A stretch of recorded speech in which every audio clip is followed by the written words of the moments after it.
Today we are taking you on board the Ruby Princess cruise ship. This is one of the older and smaller ships in the Princess fleet. Ruby's inaugural cruise was in 2008 and she was last refurbished in 2015. Personally, I feel like she needs another refresh. She's not grungy, but she looks tired, especially when compared to the newer ships. We feel like the crew on Ruby Princess are some of the best in the business. They are fun and engaging. Ruby Princess has many of the same features as the other Princess ships. There is a great spa area, an adult sanctuary, 4 pool areas, along with 7 whirlpool spas, a fitness center. They have poolside movies, as well as movies under the stars, kids and teen centers, a casino, shops, sports deck, library, and even a wedding chapel. There are 3 main dining rooms,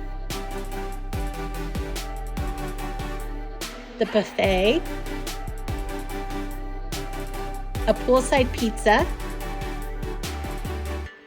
Trident Grill that serves hamburgers and hot dogs, Scoops Ice Cream, 24-hour room service, and they even have an option for ultimate balcony dining on your balcony stateroom's balcony, along with specialty restaurants like the Crown Grill. We sailed the California coast on Ruby Princess and had a wonderful time. In the comments, we would love to hear about your experience on Ruby Princess. Thanks for watching.